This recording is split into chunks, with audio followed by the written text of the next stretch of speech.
Hello, everybody, and welcome to episode 52 of the Geek Games podcast. It's our 1 year anniversary. Wait, Sam, what's that face you're making? Did you go into a time warp and you're back in time? What do you mean? We did this last This is the week, right? No, last week we did that. Do you remember? We did the trivia and we did the Geeky Awards. We went through all that last week. Do you remember? Were you still drunk last week when we recorded? I mean, maybe a little bit, but I thought we were just doing that for fun. No, that wasn't a rehearsal. That was the anniversary. That was it. That's why we had the lights. Oh. Damn. I thought we were going based on, like, when we started the YouTube channel stuff. Okay. Oh, Cody, I'm pretty sure we started the YouTube even before that, because we had those 2 Guardians episodes uploaded previously before the first podcast aired. I think. I'm pretty sure. So... I mean, I'll be honest with you. I blacked out earlier. Maybe the alcohol is getting to me. Maybe I should take it down a notch. I don't know that you should joke about that, because... All right, can we restart this bit? For the record, Cody does not drink very often at all. Last weekend he had 2 drinks and he got a little knackered. But he does not get blackout drunk. I don't get blackout drunk. And you shouldn't either, so. Yeah. All right. Well, this is episode 53 of the Geek Games podcast. Last week we celebrated our 1 year. Thank you guys so much for listening to that, and the feedback we got from it was great. So yeah, thank you guys. Yeah. I'm your host, Cody Teacher, alongside my best friend, Sam Suvek. Yeah, it's like 10 minutes in. We haven't done that part. Okay, it's like 3 minutes. All right. I exaggerate for comedic effect. Yeah. Sam, how you been? How's your week been?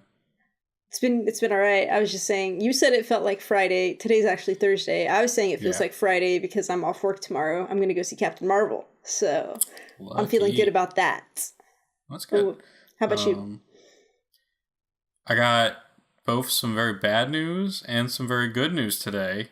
Yeah. Nothing like crying for 2 different reasons. But yeah, we'll talk about that later when things are coming of it. So, but yeah. But Sam, it feels like we haven't talked about video games in a very long time. I know, because we had our 50th anniversary. We had our 50th episode, and then we tried to have a regular episode, and my internet crapped out, so we had half an episode, and we didn't get to talk about a lot of stuff. And then we had the anniversary episode, so it's been like a really long time since we've had a real episode. But yeah, we don't remember how. I don't know. We'll see. This episode, we're talking video games. Non-fucking stop. Let's go, Sam. Tell me about Trials Fusion. All right. You guys knows. You guys knows the things. You know what I'm doing. It's been too long since we've done a normal episode. I can't even talk. You all know that I enjoy some Trials games, and Trials Rising is. Did you say Trials Rising? Did you say Trials Fusion? I said Trials Fusion. Trials Rising is the new one. Trials Fusion is the old one. You told me Trials Fusion. That's what I wrote down.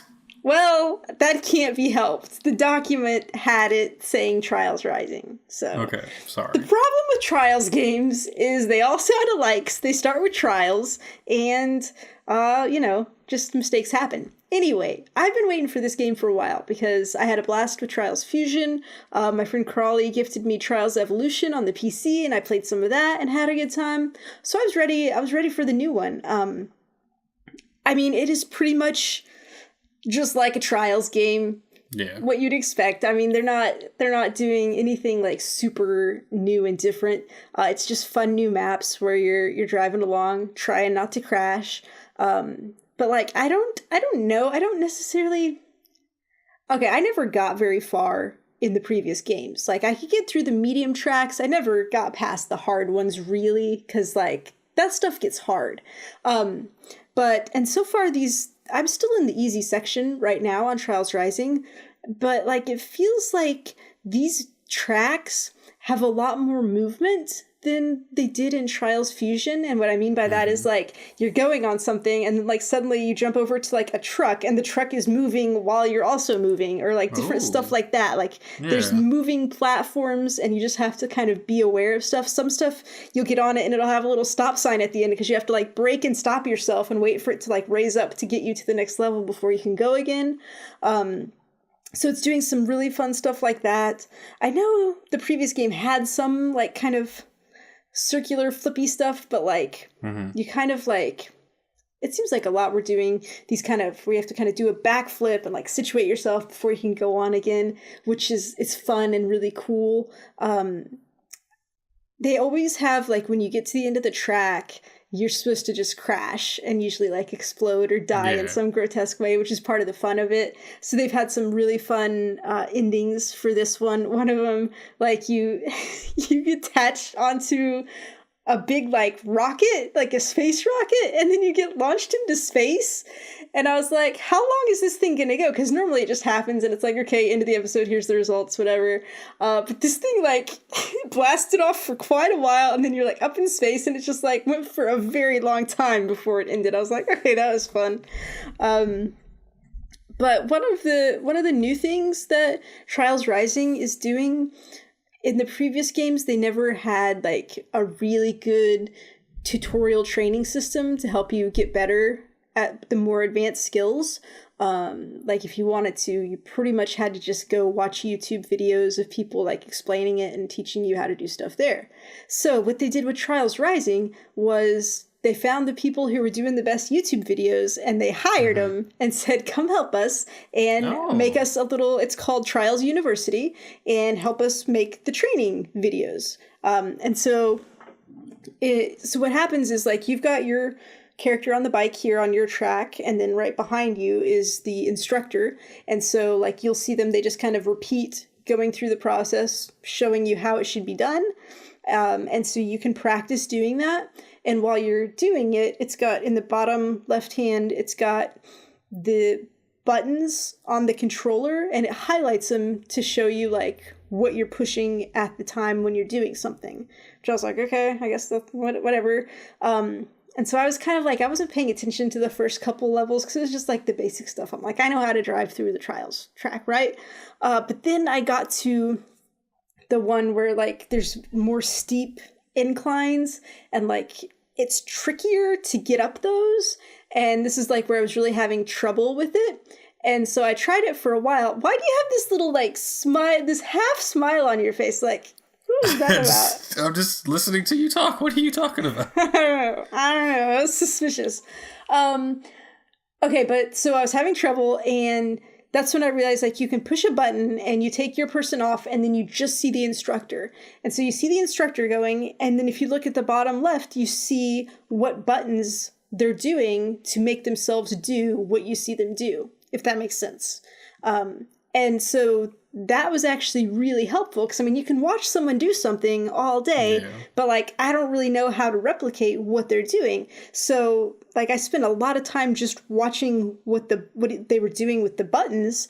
And then I went back to my side of the track and I tried to mimic just doing the buttons almost more than paying attention to just watching what I was doing. I was like trying to match the buttons, and like that's how I got it. And I was like, oh, okay. I was like getting up and doing better that way. And I think I made it to an A+ level on that training track because like I paid really good attention. Although I was thinking about it today, I'm like, yeah, I don't remember what I was doing. I'm gonna have to go back and play that training again to like have retention for how to do it. But it's a pretty cool addition, and I it's just like scratch the surface of the training. There's going to be like a lot of tracks as you get to more advanced levels and techniques to learn how to do those. So it's interesting because, like I said, I never really got past the hard levels previously because like I don't know what I was doing. But if it has this level of detail teaching you how to do the moves that you need, who knows? Maybe I'll get really good at Trials and be able to get through it. So we'll see. Also, I really like the soundtrack for the Trials Rising game right now. I was going to write it down. So there's this band called Jurassic 5, and they've got one of like the main menu songs. And then there's somebody else. I forget, but like they're kind of like just kind of smooth, a little rappy kind of too. But I don't know. I like them. I've had to get them on my Pandora station so that I can listen to some of them. But it's just a fun ride, you know. Trials, it's what you're used to. But I've been having a lot of fun with it. They do have loot boxes now, which I don't know, people probably mad at loot boxes. I don't really care. You get some fun customizables for your character out of them. So, and I mean, you don't need them for anything. It's just fun cosmetics. So, but yeah. Now, it's $40, right? That's fun. Oh my god, Cody. Hold the presses, okay?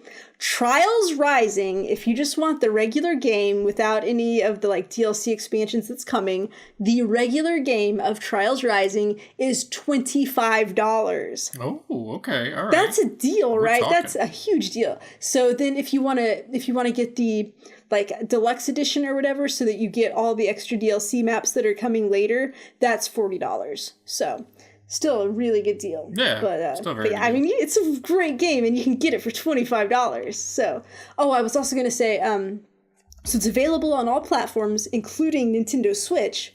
And like earlier, I'd been thinking, like, do I want this on PS4? Do I want it on Switch? I don't really know. But then there was this article showing the difference in the graphics between how it looks on a PS4 or an Xbox versus how it looks on Nintendo Switch. And it's stripped down quite a bit on the Switch. There's like just scenery stuff in the background where there'll be like stuff that's just missing, like it's not there. And then also it's got this kind of like fogginess to the background, kind of masking it a little bit, so you're not seeing as much detail, and it just really doesn't look as good at all. So I mean, I went with the PS4. But it's cool that it's available on the Switch if that's your only platform, so you can play it there. But yeah, so Trials Rising. All right, Trials Rising. Well, I'm glad you're enjoying it. Yeah. Wonderful segue into I don't know. Is this going to be something you're not enjoying? So lately, I just haven't had a desire to play video games. We've talked about this. Mm-hmm. I've just kind of... I hit a point in life recently where I was just like, hey, I don't need video games all the time to make me happy. Whereas, previously in my life, video games were there to escape from reality. Mm-hmm. And I think that's a good thing. They can be like that. So lately I just haven't been playing very much, and we'll talk about that when we get to Anthem in a little bit. But one thing I did try out, because I got this new phone, I was like, I wonder what games are on, iPhones, because I've never had an iPhone before. So one I never heard of before was called Helix Jump. So it's a mobile game. And this is perfect for Mr. Starry, because he broke his collarbone. And all you have to do is you can use it one hand, is you rotate a platform and while a ball drops. And the further the ball goes, if it hits something after a couple of seconds, it'll shatter a floor. And so you're just moving this ball that keeps falling, pretty much through a puzzle.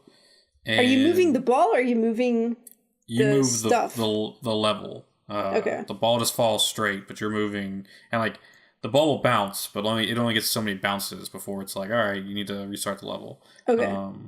And there are sections that it can't hit. So the ball is yellow, and it can't hit an orange section, or else it'll explode. Yep. And so I played it's kind of addicting. I played 10 levels. I got through 10 levels before I was what the hell am I playing this? But but it's actually it's really fun, and I think I'll get to that in a second. There's a couple negatives. But it's just really simple, because I was just using my thumb. I was just holding my phone, laying in bed. I had Netflix on, and I was just moving my thumb around, and the ball would go, and That's what she said.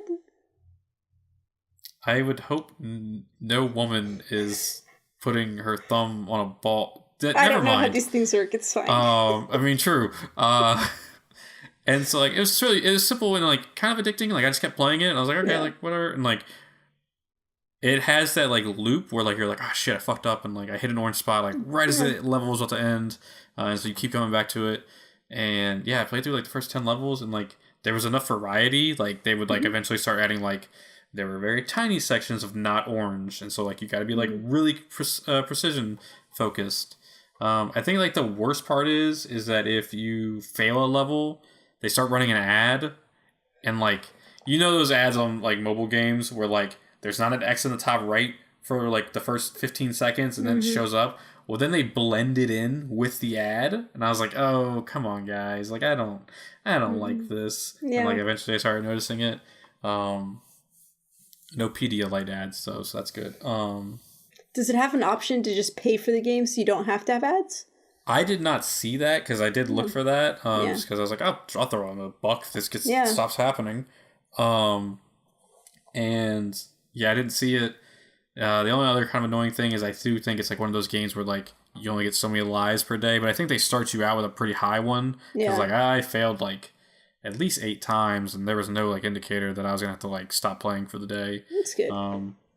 But yeah, it's a simple little like mobile game that you can play while just sitting there, and like it doesn't require a lot of movement. Like it does require a little bit of thinking at some point. So I was like, oh, like we don't talk about mobile games very much on here. So yeah, Helix Jump. I think it's on Android as well. So yeah, definitely check it out. It was just the first thing that came up on games when I searched in the Apple Store.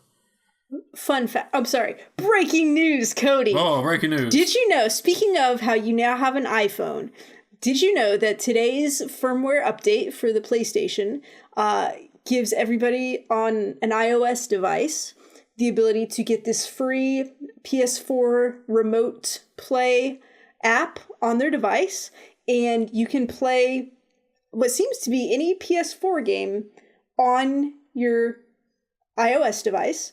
And like it'll have like the game in the top part of it, and then down below it has like all the buttons that would be on a controller there for you to like just touch to use them.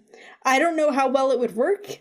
You probably don't want to play like a first-person competitive shooner on it. I'm definitely playing some game at Prime at work tomorrow. Yeah, now that you told me this. Well, and actually, I don't know how far this goes. Like, you may still have to be like on the same Wi-Fi network as your PlayStation.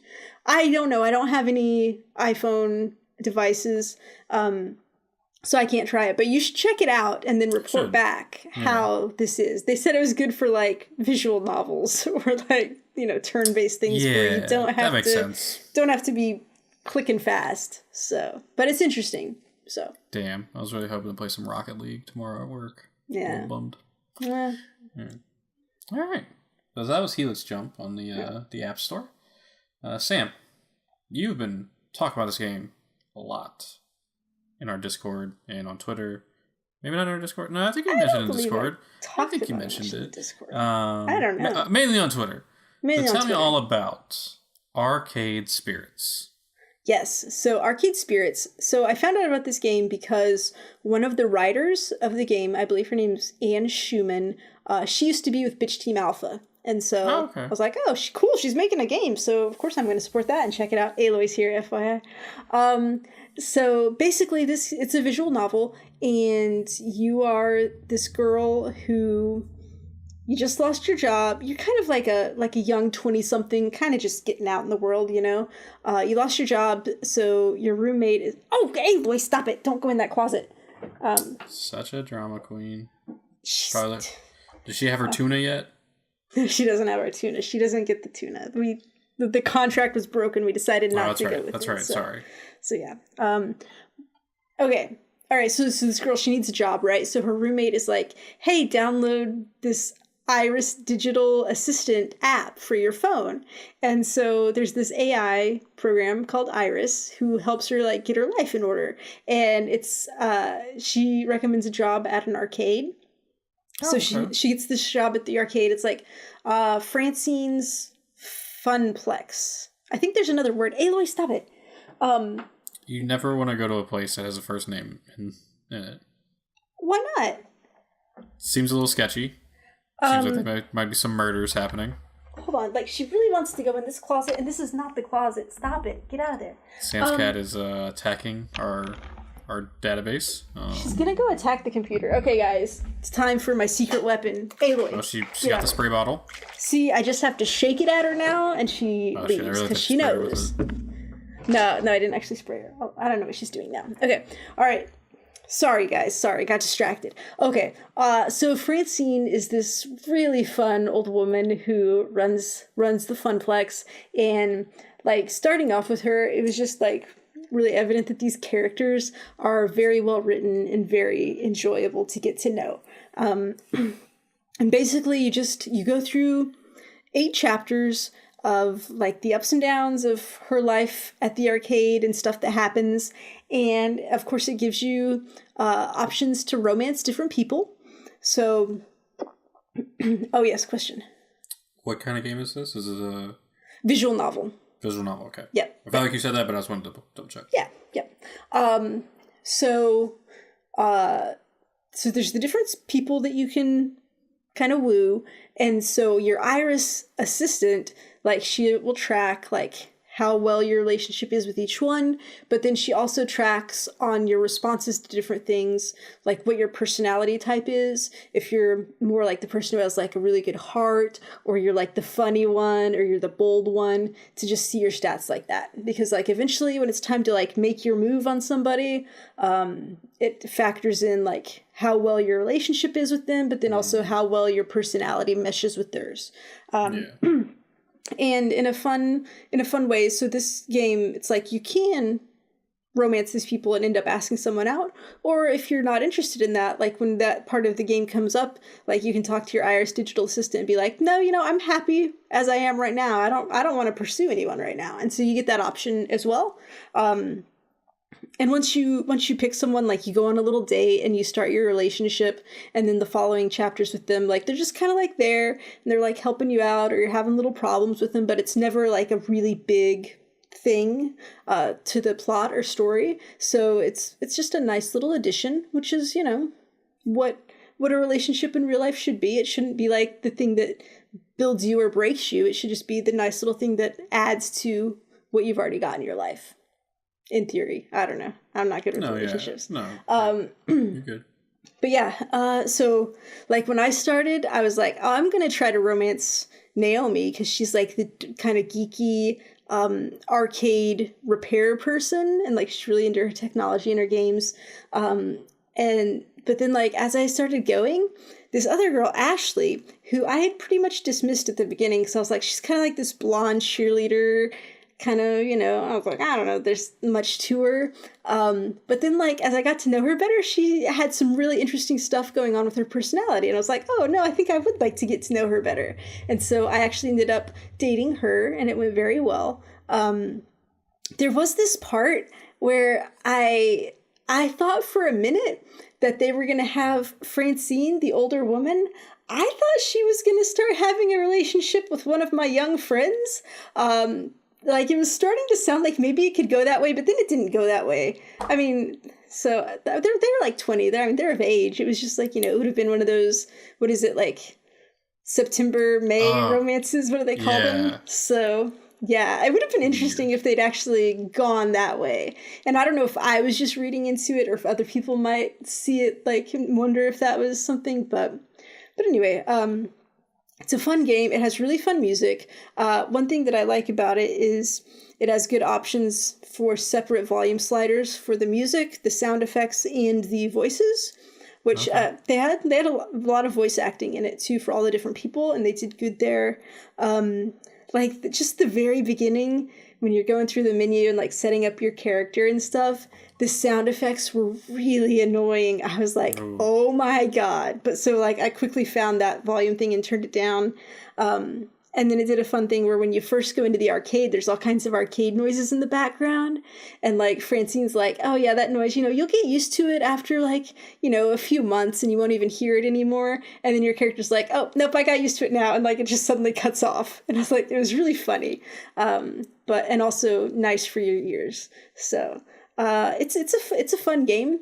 I would recommend it if you like visual novels, if you like having lots of romance options and very queer friendly. So yeah, it's good. And it's on Steam and it's definitely, I got it on Steam. I think it's maybe also on itch.io, but I believe those are the only platforms that it's on right now. So I believe I think I maybe got it on sale as a pre-order because I think I got it for like maybe $15, but I think maybe it's normally like $20. So, and like I said, there's 8 chapters, and like I feel like depending on how you play, like a chapter could run 30 minutes to an hour, just depending on how long you take to like go through everything. Like sometimes I would kind of, I was like, I don't need to listen to you talk all that. I can just read it and move on.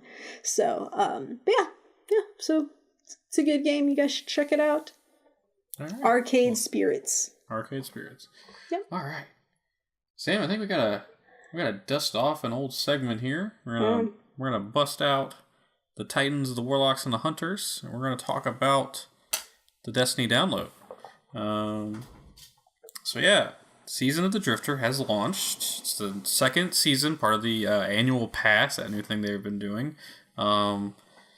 And I'm enjoying it a lot so far. So you probably know that Gambit was one of my favorite game modes. The Drifter is one of my favorite characters. Let me just say, because I got in there too, and there are so many people. Oh, that's what he said. Well, he said, no, yeah. Maybe. There's so many people with the Dredgen title now, and I was just like, man, Cody was one of the first. Like, he put in the work, he got it so long ago. Now these new upstarts, not to belittle anyone, Starry she has her Dredgen, so she did a good job too. So like it's always like it's still a grind. It's just like I feel of all the titles that they've added, that one has had the most like changes and like made it easier, and like it doesn't bother me because like I think everyone should get a title eventually. Yeah. It's just like maybe you should look at the other ones as well, because like I'm close on a couple of them. It's just I'm missing a couple of items. So if you get multiple, do you get to pick which one you use? Yeah. Like I think I'm like I almost have Wayfarer. I would, if I really sat down and like tried for it, I could get Wayfarer. Yeah. So yeah, Season of Drifter launched. So this introduced a couple things. Gambit Prime, which is a new form of Gambit. It's a 1 round, kind of like MLG Gambit. What's MLG? Is that like Major League Gaming? Gaming, yeah. Okay. And then they also introduced a PvE mode called Reckoning, which is kind of like a horde mode where like you kind of just have to defeat enemies and like fill up the like charge, but like if you don't do it fast enough, because it's like a kind of like beat the clock thing, you can run out of time and you just won't get a reward. And kind of the ultimate point of Season of Drifter is to get these armor sets, and the armor sets give you different bonuses for in Gambit Prime.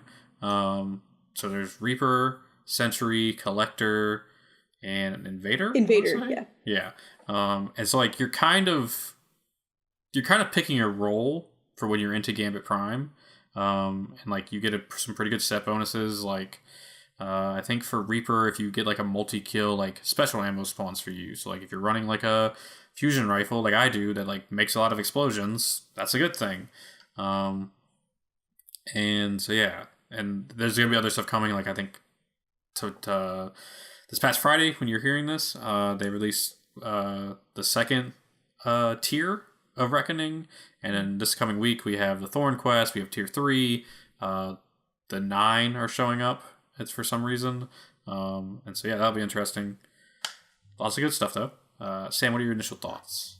Oh my god, okay. So, I don't really know much about anything you just said with the tiers and the 9 and the Thorn. I've been away from Destiny for a while. So what I'm excited about with Season of the Drifter is if you have the annual pass, you can go talk to the Drifter and get these Power Surge bounties. And these are bounties that will give you gear that is level 640, okay? So Sam over here sitting at level 542, that's looking real good to me, right? So I go to check him out, and these bounties are super easy, okay? One of them, you have to get 2 public events, and then just do 3 destination bounties, that's like where you go talk to the person on the planet and get the bounties and do them. And then one of them is you just have to do a strike and kill 50 enemies. Super easy. One of them, you have to do a Crucible match and get 10 kills, which I was like, I'm not good at Crucible anymore. And they have Mayhem mode right now, which is where your supers charge really fast. And I was like, I should have played that one because I was sure to get 10 kills in that one because it's really easy. But in this, I just played a regular one and I got my 10, I guess maybe it's called defeats. I don't know. Because I was like, I did not kill 10 people. I'm like, I think I like maybe tagged somebody with a bullet. And then when they died, I got credit for it.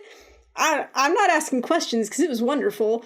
And then you just have to do something in Gambit. I think you have to send 5 blockers in a Gambit match. So all of those are super easy tasks to do. And so I did them. I did my Destiny homework. I got all my 640 level gear, and I just jumped like 100 light levels just from like a little bit of work. We call those the slacker bounties, because if you were not slacking... they don't do anything for you. Yeah, if you were, because Andy, he was like, oh, I logged in to check out these bounties, but I was already too high to be able to use them. But it's like, here's the thing, people, they're casual Destiny players who didn't want to do the grind and didn't want to like work so hard to get such little rewards and take the time it took to like actually level up that way. We just left. I think I did. I'm sure other people like me left as well. And so this is like just a wonderful way to get people back playing Destiny and say, hey, here's the easy stuff. You can do it. You can get back up to where you want to be and then engage in some of the new content that you were missing out on. So I think it's a wonderful idea. I did it on my Warlock. I'm like, maybe I'll go do it on my other 2 characters. I've got my Titan from Giz from 2 Guardians, who is probably about the same level, so I would get her up. Then I've got a Hunter that's like still 300 level something that I just stopped playing as. I'm like, if I can do this, might as well just try to get it on all of them, just to get them up there, just in case I ever need it. So I was really excited about that, and then I got all my bounties, and I got leveled up, and I was like, I don't know what I'm supposed to do now. Like, I don't want to do any of this new content where that's like hordes and stuff. And like, I just don't know about these quests. I don't know what to do in Destiny anymore. So I'm like, I don't know if I'm going to keep playing anymore now that I've got myself up there. I'm like, I just wish there was like a clear like story DLC where I could like play through. Like, that makes me happy. So I don't know. Yeah. We'll see what happens. Also, I don't care for Gambit Prime. Also, don't really care for Gambit. So, you know, All right, well, shit on my parade, why don't you? Hey, different strokes for different folks, okay? Okay, yeah. So we should say, before we talk about Gambit Prime, they also did some changes to regular Gambit, where now the 3rd round is always a boss rush, where like everyone starts with like full ammo and full super and full abilities, and it's just go kill the primeval. And so that's a pretty good change in my opinion, because like 3 rounds of just Gambit is way too long. Like, I was grinding that for so long. Yeah. Trust me, it's not fun. I was lucky in my Gambit bounty. We were losing, so we just played the 2 rounds and we were done.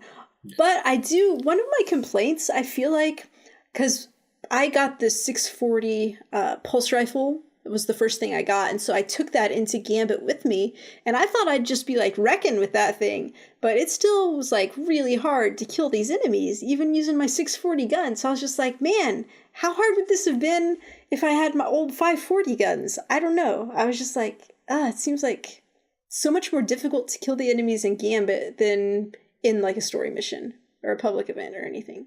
So yeah, I'm trying to think what the light level is. I'm not really sure.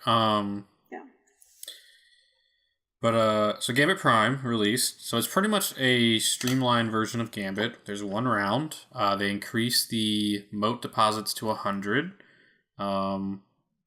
There's a couple interesting things. So if you have, if you send 2 blockers over, so if you get like a small and a medium over, the bank starts to drain. The more blockers you send over at one time, the more it drains. So at one point we had a small, a medium, and a large on the enemy side, and they were from like 50 to 20 in like a minute, and it was like, that's really good because that's how you get an advantage. Also, that helps make the game last a lot longer. I didn't feel like it lasted as much. Like, I feel like I don't know, because like the 3 rounds of Gambit could go on for a while. It could. Yeah, but with the 1 round of Gambit Prime, I feel like there's at least a cap of like maybe 9 minutes for a game, and like. I feel like mine went longer than that. I was having fun. So the kind of same premise of Gambit is the same. Like, kill the enemies, pick up the moats, go deposit. But you kind of have... It kind of forces people into roles. So Andy and I were playing last night. I was definitely playing like I guess what you would say the Reaper class, and I was killing everything. I have the loaded question, I think is what it's called. It's the pinnacle weapon from Vanguard last season, and like when it's fully reloaded, you shoot. If it kills something, that explodes into a big arc thing, and like it just kills a lot of stuff. And so I was just picking up motes. And then Andy was like, "Well, I'm just gonna sit on the bank and like kill the invaders they send over because that just makes sense." Mm-hmm. And then like one of the randoms we had on our team was definitely invading a lot, and I like that in an aspect. I think the only issue is when you get into solo play, you're not gonna have that communication. Like Andy and I definitely like realize like, hey, I'm gonna do this, you do this, we're good. But if it's you and a bunch of other randoms, you kind of gotta play. I guess you're either gonna have to fall back on like I'll play the role, and that's an issue because these armor sets you're picking, that's the entire point. So I guess you just need to kind of maybe keep all the armor sets on you. I don't know. And so it sucks if you like have 4 people load in and they're all set for the same role. Yeah. And so some of the changes are like it goes to 100 motes. There's now 3 invades versus the 2 from regular Gambit. And I also think if you drain the bank below and then they get it back, they get another invade. So like I kind of don't enjoy that. And then so the thing that they changed with the boss is that the boss has a shield around it, and you have to kill the envoys, which is kind of just streamlining how in regular Gambit there were the envoys that would give you a buff. Instead of now, you kill the envoys, the shield goes down, you kill a third envoy, a little puddle falls on the ground. If you stand in the puddle, you get a damage increase. That frustrated me a lot because like it seemed like his shield would be down for a very short time before they would respawn. And I was just like, ugh, that lasted forever too. And that's my biggest complaint with Gambit Prime is that they didn't learn a lesson from Gambit with the constant invading. Because like the second you get your Primeval up, the invasion portal is spawning constantly. I think it's on like a 45-second timer. And so, like, we would do all this big chunk damage, and then Homeboy would, like, spawn in, get one snipe, heal him a little bit, and, like, it just felt like we weren't doing anything. And, like, we almost lost the game because of that. And so I was like, I wish they would have learned something from that aspect, because, like, the invading is, like, it's fun, and I get why it's there, but the constant invading, once the Primeval comes up, just isn't fun. I think they should really reduce that somehow.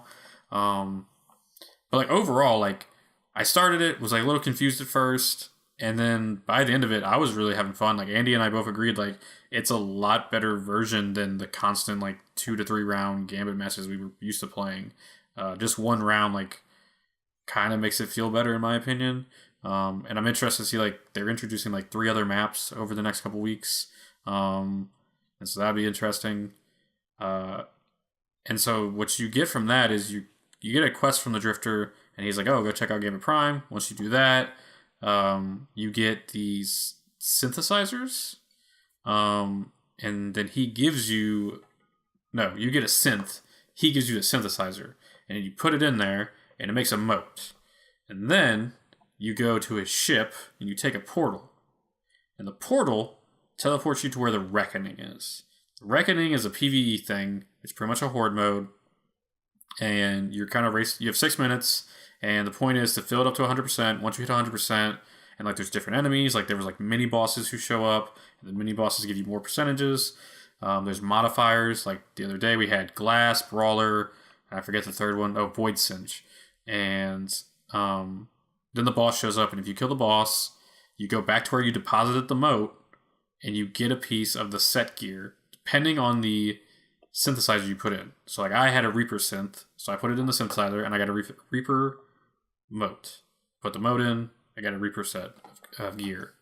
Is it just random what synth you get? You get them, so there's bounties that give you them like purposely. So like the collector synth you can get by doing a bounty where you go collect 10 resources across different places. Okay. The invaders synth you can get from going and playing a Crucible match.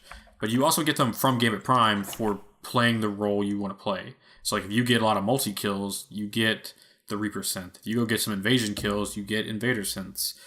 Andy got a bunch of sentry synths because he was killing blockers left and right.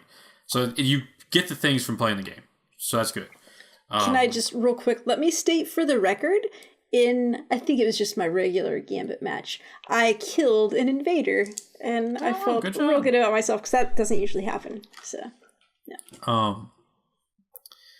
And so yeah, Reckoning is pretty much just like kind of horde mode. We only got to play tier 1. Tier 2 is now out. I'm excited to try it. The first time we joined in progress, and I'm not a big fan of those things. Yeah. So we had 2 minutes left, and we were just very confused what to do. Then we got to reload it. Had the full 6 minutes. Got the boss summoned around like 3.5 minutes. And then like luckily I run Sunbreaker Titan. I'm always a Sunbreaker. And I get Melting Point. And then we had Brawler on. So I was just getting Melting Points like crazy. So I would just hit him. And then we would just lay into him. And so I got some arms. And like the kind of cool part about these new armor sets is they have, if you remember from the Solstice event from last year, they had that glow stuff. Now all these have glow on it. And depending on the role you pick, they glow a different color. So I believe it's Invader is red, Reaper is green, Sentry is yellow, and Collector is orange, I want to say. I may have swapped a couple of those. So does the armor sets look different? Or is it just the glow that's different? I think it's just the glow that's different. I'm not 100% sure on that, though. I have to like go look and see. And like it's the Gambit snakes that are glowing like on the armor, and so it's really cool looking. I like it. I love that. I love that design. And so yeah, and then like there's all these weapons you get. Like we both got the first quest you finish for Drifter. He gives you a weapon. And we got a pulse rifle, and it's a really good pulse rifle. Like it shoots really fast. It reloads really fast. I'm liking it. And so like that's I guess going to be the gameplay loop of Seasons of Drifter, with including the other tiers, because like there's going to be a tier 2 and a tier 3 of Reckoning, and those are going to introduce new bosses and things like that. And I'm sure there's going to be some good gear tied to that. But that seems like right now what the loop is. They also have something called the Invitation of the Nine coming up, and so I should say the Reckoning is taking place on an old Trials of the Nine map. So something is going on with the 9. They're doing whatever. So that'll be interesting to see what that is. I never did any Trials of the 9, so I don't even know what that stuff is. I heard it was hard. It was just like the top end PvP stuff. Yeah. But I'm interested in it, like the kind of like leading up into it, they were releasing these like little story things, and they actually sent you them in game as well. Because when I logged on, I had them, and like it's pretty much like the story setting of Season of the Drifter is like there are people who in the Vanguard don't think they should trust the Drifter, and there's other people like, oh, he's not that bad, like he's not done anything to hurt us. Yeah. And then you're kind of learning like who the Drifter was, and there's some stuff that got spoiled for me that I'm not going to say, and I'm like, holy shit, what's happening? And I'm enjoying it. Like I'm back into Destiny. I'm kind of shocked. I will say it felt real good to get back in Destiny and be shooting stuff and like whip out my bow again. I was like, oh, this feels great. I mean, yeah, the second because I invaded one time in Game of Prime, and I flew through and I jumped in the air and I popped the hammer, and like seeing my dude just reach out and like have the hammer in his hand, I was like, oh, this feels like home. And I just started fucking chunking them, and I was like, yes, I love this. And just, Destiny just feels good. Like that, you're never gonna beat Destiny shooting. Like it just feels great. And so and like next week is the Thorn quest, and like the reason I went for Dredgen is because Dredgen Yor is one of my favorite characters from Destiny 1, and the Thorn was his gun, and I am so fucking excited. I'm hoping it's not some stupid 9,000 quest step like the last word was, because I'm not getting the last word. Fuck the last word. I'm not doing it. What kind of gun was Thorn? Thorn is a hand cannon that shoots like damage over time bullets. And they've kind of I saw a little bit of a spoiler about another perk it has, and I'm really excited for it. It seems like it's going to be amazing. Cool. So I'm really excited for that. Like it feels good to play Destiny again. That's awesome. Any other opinions, Sam, on Season of the Drifter so far? No, I love those power surge bounties. So yeah, Those are pretty nice. Oh, so yeah, like those make sense. Like in like World of Warcraft, they do that for like when a new expansion comes out. They're like, oh, here's some good gear. I was just impressed that they made them like so easy to do. Like, they could have made really difficult steps, but like it was just like, nope, we know who you are. We know how you play. Here, we'll do the baby steps for you. So, which is like also there's been a bunch of balancing lately. Like, shotguns got a nerf. That they've kind of brought in line other supers with the newer supers. And so there's a lot of like if you had a playstyle you really enjoyed, but it kind of got tuned down when the new supers rolled in, you could go back and try that now. So yeah, like Destiny's doing really good. Like I always say if like when Black Armory happened, I was kind of like, maybe this annual pass is not it for me. Yeah. But right now where I'm sitting, like like Season of the Drifter looks like it's gonna be really fun, and I'm excited for it. And it seems like we will get some story stuff. I think that's what the Invitation of the Nine is gonna be. So I'm hoping that's a story thing. I hope it's not too hard for me. I think we can do it together. Red and Giz. One more time. Alright. Moving on from one looter shooter onto another. We have the Anthem Arrival Advisory. Anthem's here. We didn't get to talk about it 2 weeks ago because my internet crashed before we got to it. So this is a long time coming. Yeah, we're finally going to talk about it. Wish there was more to say. So I think the issue for me here is that Anthem came out at a time when I was really just hitting that whole, like, I don't want to play video games right now. Like, there's other stuff I'd rather be doing. Coupled with some of the kind of, like, it wasn't a bad launch, in my opinion. I don't, like, I've been through games that, like, I couldn't play on day one. I got on perfectly Thursday night when it launched. Mm-hmm.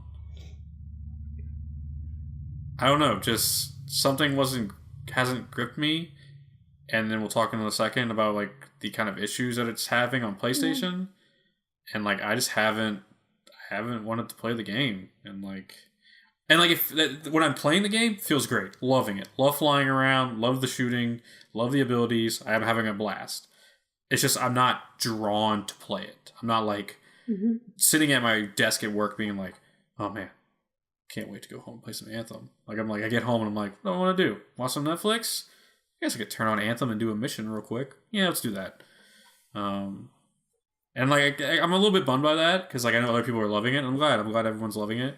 And there was a game I like was like, oh, I'm gonna love this. And it's just like where I'm at in life right now. Like I'm not enjoying it as much, and I'm like, oh shit. Where are you at with it, Sam? How are you feeling about Anthem? I haven't found my groove with Anthem yet, as far as like the way I want to play it. And honestly, like part of it, like, you and I were excited about this together, and like I saw us playing it together a lot. And then you weren't into it, and we're like, well, I'm not as into it if Cody's not into it. So I think that's part of it for me as well. I've played with Byron a few times because Byron's very into it, and I mean he's fun to play with, but like it doesn't have that Cody enthusiasm that I expected it to have, So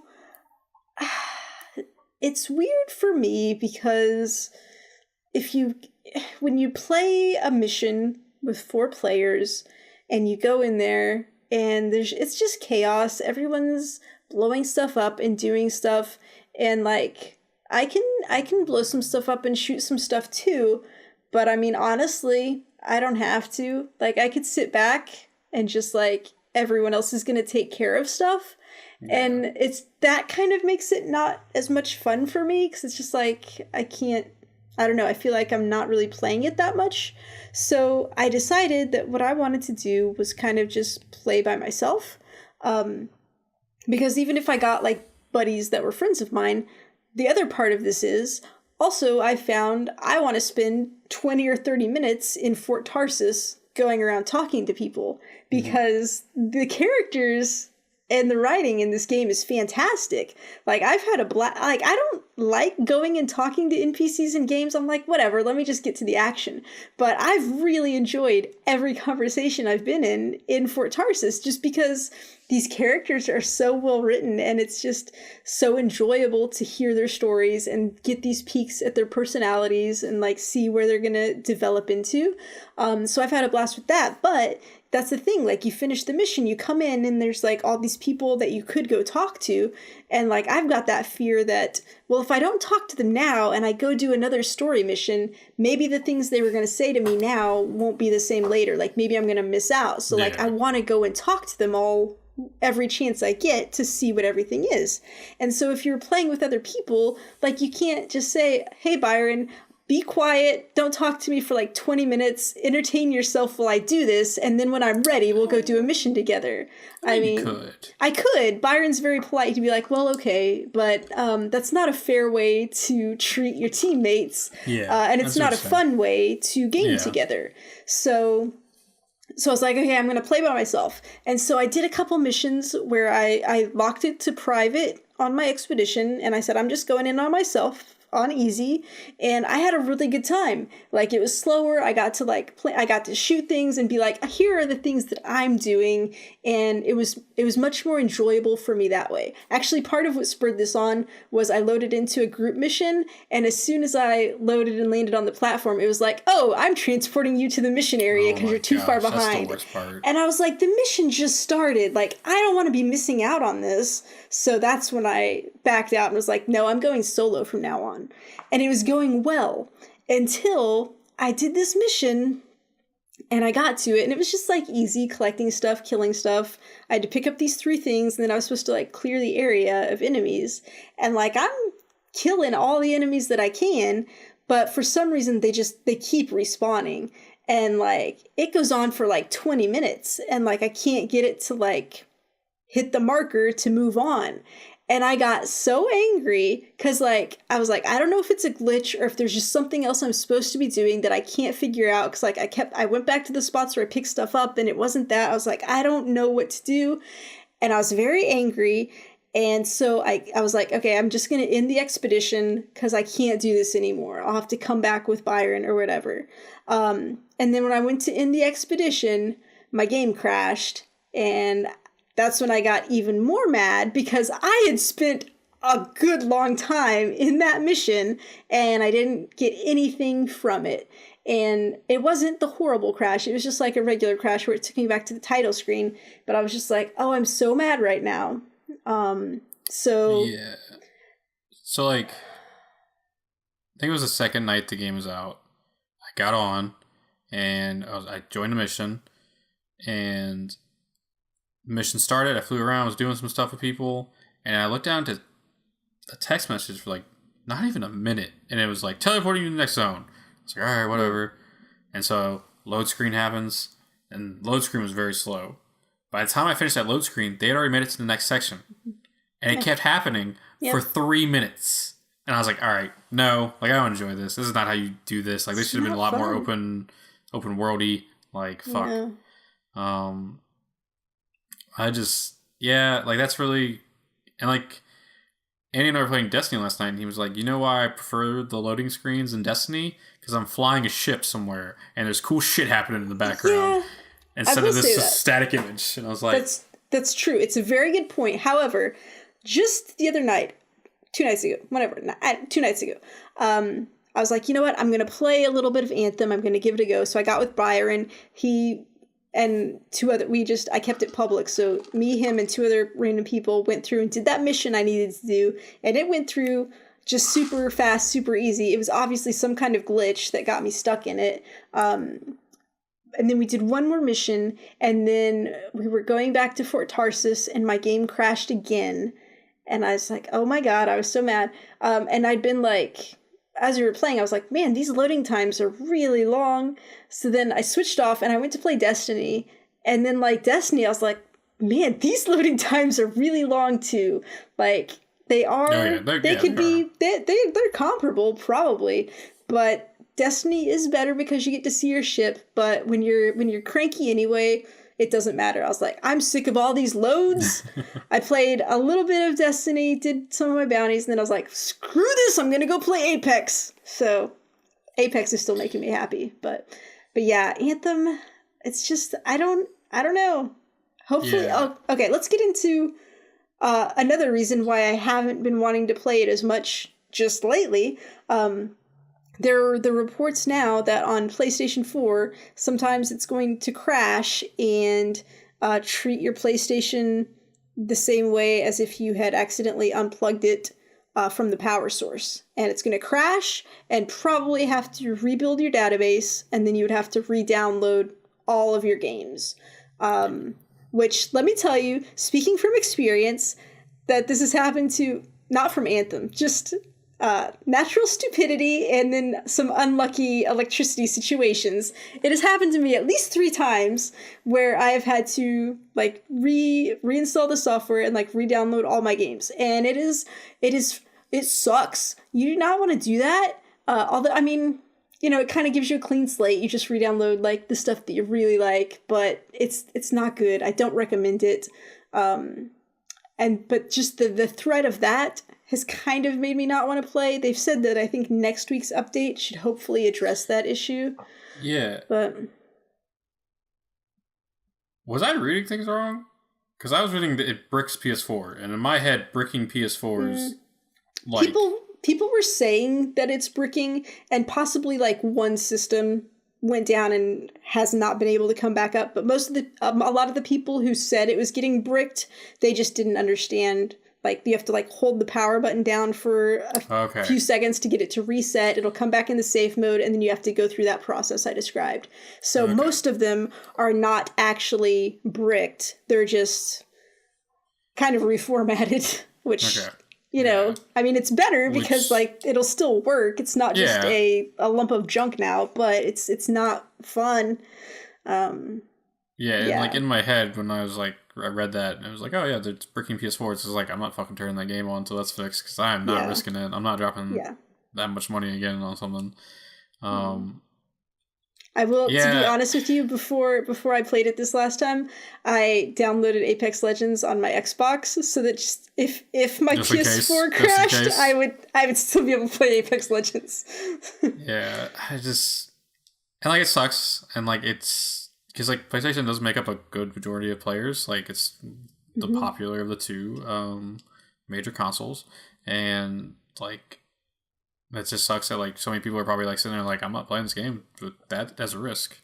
Well, and the other thing is people are saying that PlayStation is giving you refunds for Anthem if you bought it digitally through their system with very little hassle, which that does not happen normally. That is extremely rare. So the fact that they're doing that is significant. I have a reliable source that there are so many people asking for refunds that the wait time on the phone is quite long.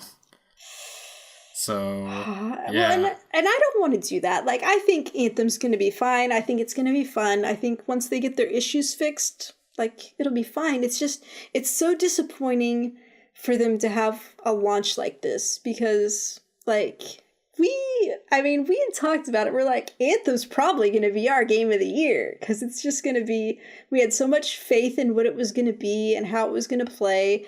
And then for all of these things to come out and just have it be so problematic, it's just disappointing.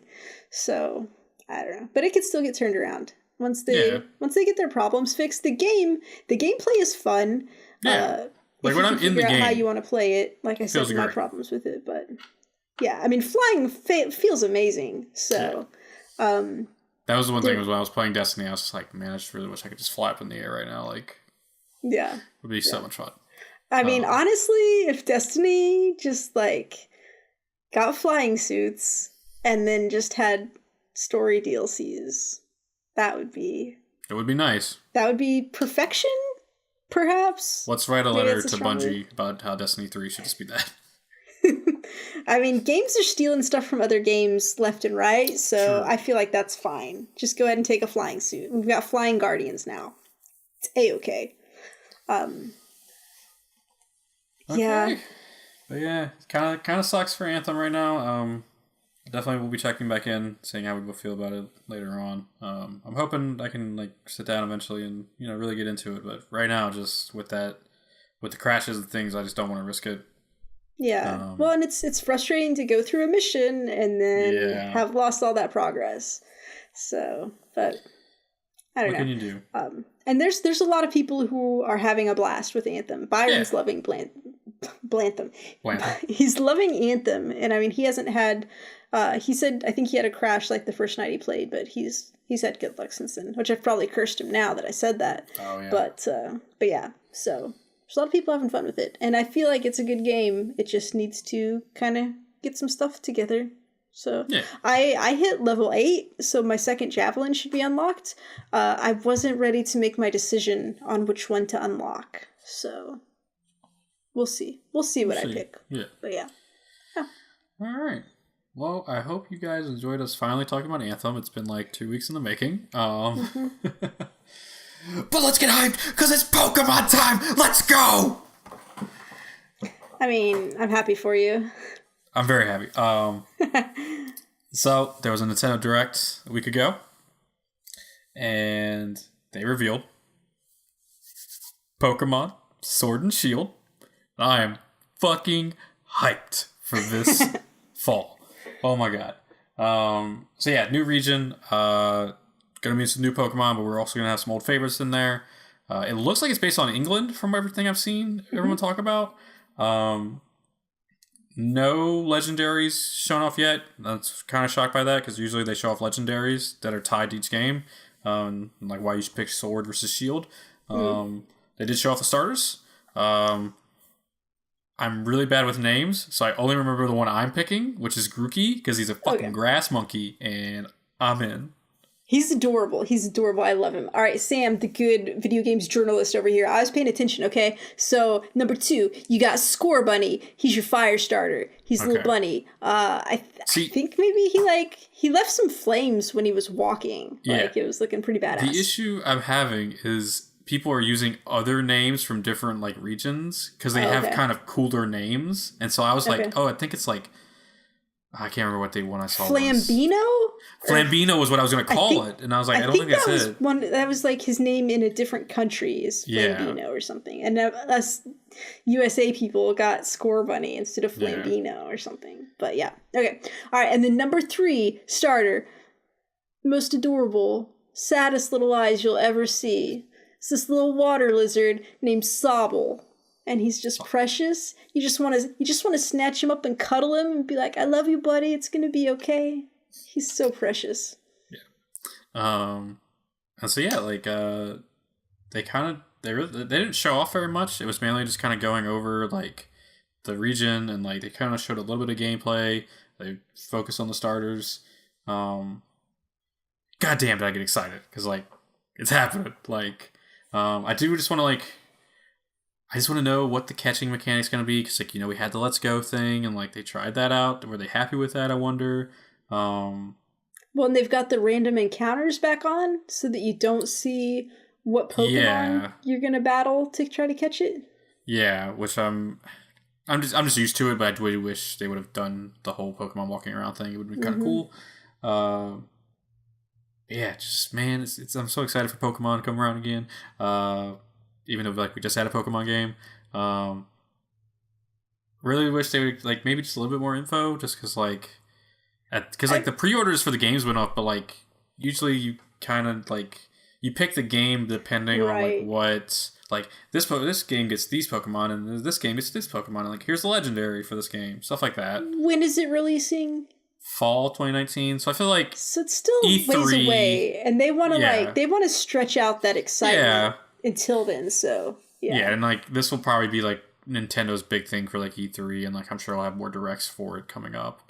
This is just like to tie in with Pokemon Day, which makes sense. Oh right, that's what it was. It was like Pokemon's 20th birthday. I think it was its. I feel it was second. 22nd. 22nd, I think. Yeah, because I think it was 22nd. You keep talking. I'll try to look this up. Like, I think technically I was 3 when... No, 2.5 when Pokemon came out. In the US, at least. But yeah, so I'm really excited for it. Sword and Shield. I wonder how those are going to tie in. Just because like I don't know how Sun and Moon tied into those games because I didn't. Sam's making some faces. Now I'm kind of. I feel like it was 23 because it says it was in 1996 that it debuted. Okay. But 23 sounds weird. Like, I didn't remember it being 23. I thought it was like a round number. It doesn't matter. I'm sorry. Anyways, 2 years from now will be the 25th.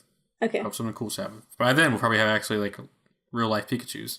There could be by that time there could be a Pokemon theme park. Oh, to rival Disney World. Disney World's on the downslope. Pokemon's coming up. I mean, I don't know if Disney World's on the downslope. No, they just announced that Star Wars thing, and that seems like it's gonna be real popular for them. You know what? I was just trying to make conversation. Okay, all right. So yeah, like I'm excited. I'm just very interested to see like the differences and like where the Sword and Shield thing come in. We should say that some fucking news article thought there was gonna be a Pokemon gun. No, okay, because so the artwork out, so it shows Pokemon Sun and Shield, right? So somebody on Twitter just made a funny joke, and they're like, the third one is Pokemon Gun, and they just made a green version of it with a gun, right? And everybody on Twitter was like, haha, that's funny. So a paper in Mexico didn't know that wasn't the real thing. They grabbed that graphic, and they ran it in the paper as the upcoming Pokemon game options. So... Jesus. That's why your editors like do their homework, I guess. I don't know.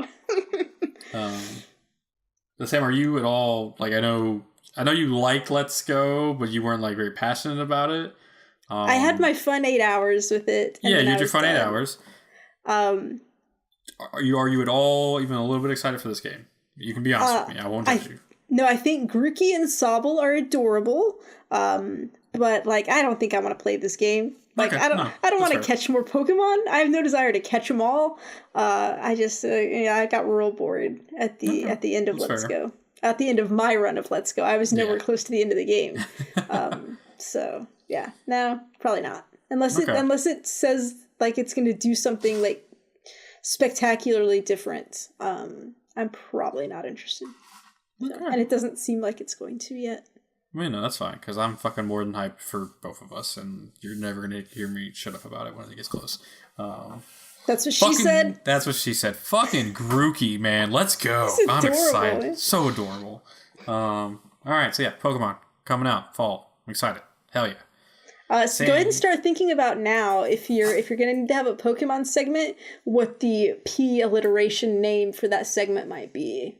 Just, start thinking about it ahead of time, so we'll have something good. If it happens, I mean, we don't have to have a recurring Pokemon segment. Oh no, you brought it up, so it's happening now. It's gonna be a thing. Okay. You were gonna rue the day you brought that up to me. Yeah, all right. I already do. I think it's gonna wrap us up for this week, and then get on a good note with Pokemon. I'm happy. If you'd like to tell us how excited you are for Pokemon, you can reach us at contact@geekcardgames.com. You can follow us on Twitter and Facebook at GeekCardGames. You can find our Twitch streams at twitch.tv/GeekCardGames. You can find our YouTube channel at geekcardgames.com/YouTube. You can find our merch store at geekcardgames.com/shirts. You can join our Discord, which has been popping off lately, talking about cricket and Captain Marvel and hard drugs. There was nothing about drugs. I'm just with you. But I did learn quite a bit about cricket. Cricket is complex, you guys. It's tricky. So I still don't get it all the way. I know there's a flat board that you use to hit balls with. Megs is really good at hitting balls. That's what somebody said. Somebody said it. I don't know. So you can join that Discord at geekcardgames.com/Discord. I think that's everything. Yeah. Okay. Yeah. I'm on Twitter at Comic Book Cody. Sam. I'm at SKSUVAK. And as always, if you could leave us a review on iTunes, Spotify, whatever you're using to watch or listen to us on, we would greatly appreciate it. So yeah. Until next week, you guys have a good one. And fucking Team Grookey. Yeah. Take it away, Sam. Okay. We're just two geeks who heart games, Now, instead of doing the Doots, I want to tell you a little story, because I was just thinking this was about Anthem, and I was like, wouldn't it be cool if I did the Doots in the tone of a didgeridoo, because that is an instrument that's on the theme of Anthem. Of course, I don't have a deep voice. I don't know how to do that. I can't mimic it. But let me share this with you, okay? I follow the composer for the Anthem soundtrack, Sarah somebody, I don't remember, on Twitter. And somebody tweeted at her that after a while that didgeridoo sound got really oppressive. And so she quote tweeted back at him, well, didgeridoo, don't listen to it then. And I was like, that is the best pun of all time. Damn. And a sick burn to boot. So, there you go. Cody, do you want to take a stab at the didgeridoo doots?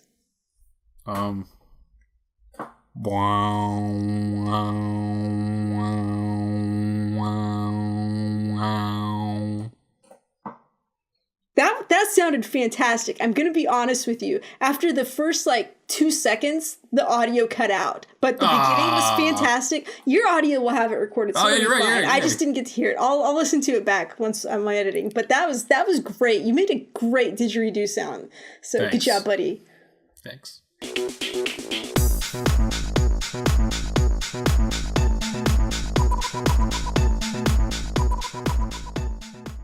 Last Friday, I went out drinking. Got a little drunk. A little frisky it doesn't take much. Took 2 lemonades. And so the next day, which is when we recorded the anniversary podcast, I was still in bed when my mom was leaving. And so she came in, poked her head in, and was like, "Oh, looks like you got some nookie last night." So, oh, Mom. Oh, yeah. Dear. So, I was hanging out with Madeline and told her this story, and she was like, "Does your mom really call sex nookie?" And I was like, "I think she's the only one who does, besides Limp Bizkit." And she was like, "Who's that?" So, I proceeded to show Madeline Limp Bizkit, a rock metal or a rap metal band.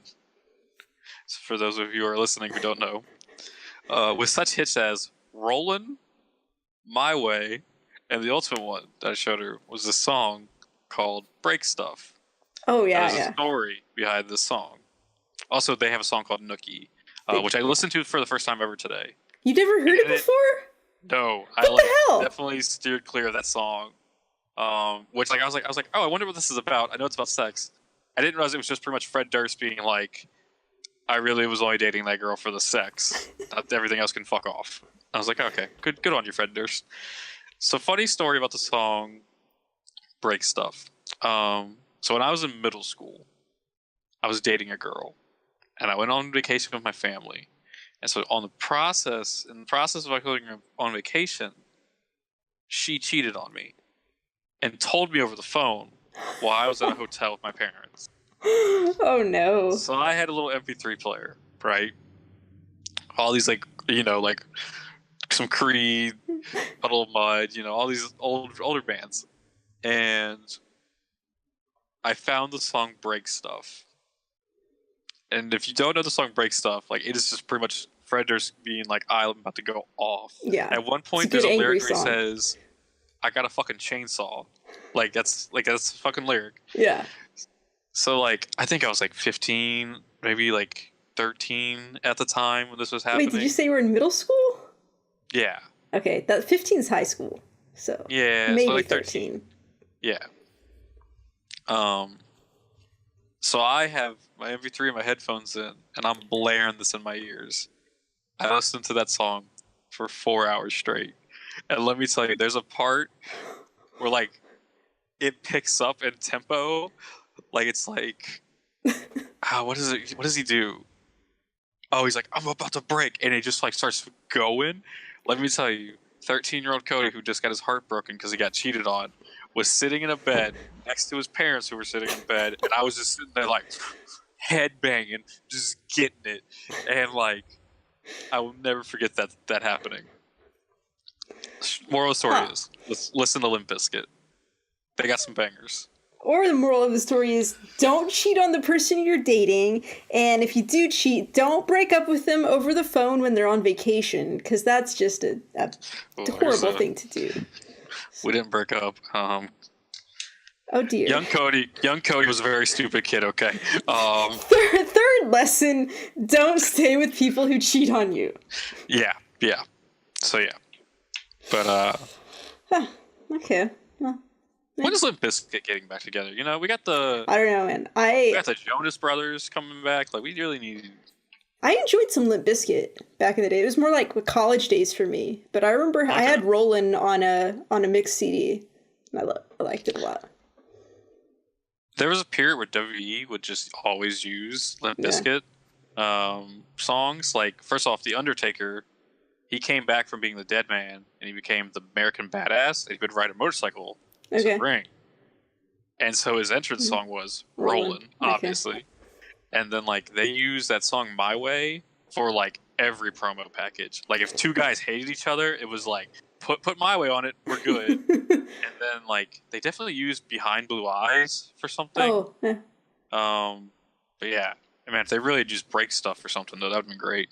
But listen to that Nookie song today, and I was like, oh, there's a reason I never listened to this song. Probably because your mom calls sex Nookie. Yeah. That was a thing. It's just weird. You guys have an odd relationship. Yeah, apparently. I should have been recording this whole time. It's fine. It's fine. I can use it. Actually, I'll stop that and...